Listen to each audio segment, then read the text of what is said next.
All right, thanks for tuning in again, guys. This is the second installment of our research review that I'll be doing every single week, so stay tuned.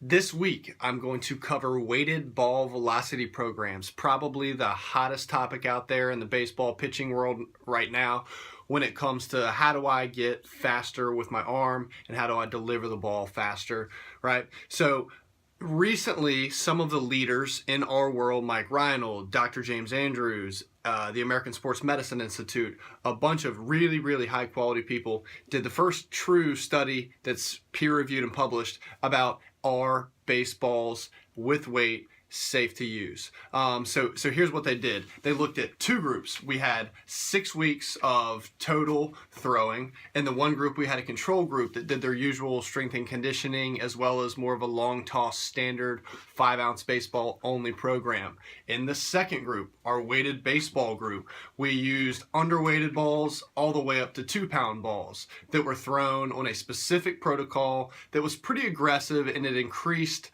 in total number of repetitions or throws every single week. So what did the findings show? Okay, number one, weighted baseball group gained about 2 miles an hour in velocity in 6 weeks. The control group did not increase their velocity a whole lot, a little bit, but not really significantly. So there is a positive benefit to using weighted baseballs to throw harder. And that's been shown a bunch of times before. We know that to be true. But at what cost? I think that's what's the most important thing here. So what else did we see? Well, one thing was almost a 25% rate of injury in the weighted baseball group compared to almost nothing in the non-weighted baseball group, which is pretty interesting. So why did that happen? And there's a lot of reasons we think it may happen. Number one, in that group, they gained about 5 more degrees of external rotation, or that layback position during the study. Control group did not. So throwing a weighted ball seemed to increase range of motion, which has also been published in other research papers previously. So it maybe makes us think that gaining a lot of range of motion quickly in that shoulder might not be a bad thing. Or a good thing, excuse me. What was also found was that being able to get stronger in the rotator cuff and some of those surrounding muscles was a little bit limited in the weighted ball group. So those that were in the control group, that kind of standard long toss and regular program, they actually increased the strength of their rotator cuff and those muscles that support the shoulder. So maybe the stress of throwing weighted balls, at least in this aggressive protocol, might not actually help you throw harder, which was kind of interesting. And look, there are fantastic things out there about weighted balls. We don't know exactly what total volume and number of throws is perfect, so it's a very useful tool based on all of this data, but all too often people become really emotional about I'm a weighted ball guy or I'm not a weighted ball guy. Look, this was just a study. We're trying to figure out how to make players better and to help take care of our kids. So here's my takeaway from all of this, and please check out elitebaseballperformance.com.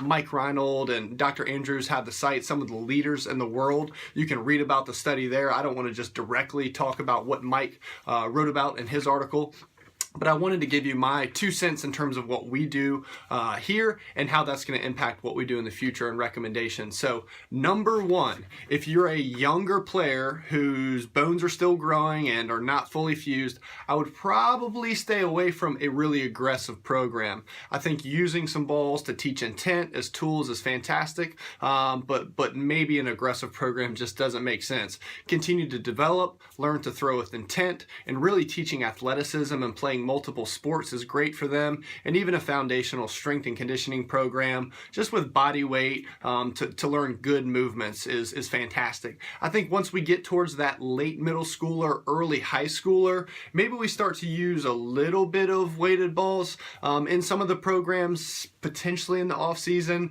just to loosen the arm along with long toss, but it would certainly be at a really low volume to me, where maybe once a week we're using a slightly overweighted ball just to either improve mechanics or get some feeling and stretch back in the arm. I think that's okay. To me, the big takeaway is if you're a late high school especially college guy that's looking to play at the next level, okay, that risk reward is a little different. Now, weighted balls have clearly been shown to allow you to throw harder, especially when done like the driveline guys are the gold standard. Look, they produce tons of data, and I love their stuff. I think it's fantastic. I think they're absolute world leaders. But at that point, you're trying to get to another level professionally and make money doing that. That's different than I think our middle school and high school guys, where we want to obviously protect the arm first and then help them develop a long-term career. So that's the tiered system for me. The youngins out there, kind of middle school and especially younger, just learn to throw hard, throw a regular baseball, 5 ounces, have fun with it. As you progress into middle school and high school and hit puberty, really focus on a good strength and conditioning program, which has repetitively been shown to be one of the best things that you can possibly do for athletic performance, period. And then after that, then I think it's a more valuable tool to start to develop, you know, some high-end speed and potentially play either at a really high Division I level, you know, or 2, 3, it doesn't matter, all the way up into the professional ranks.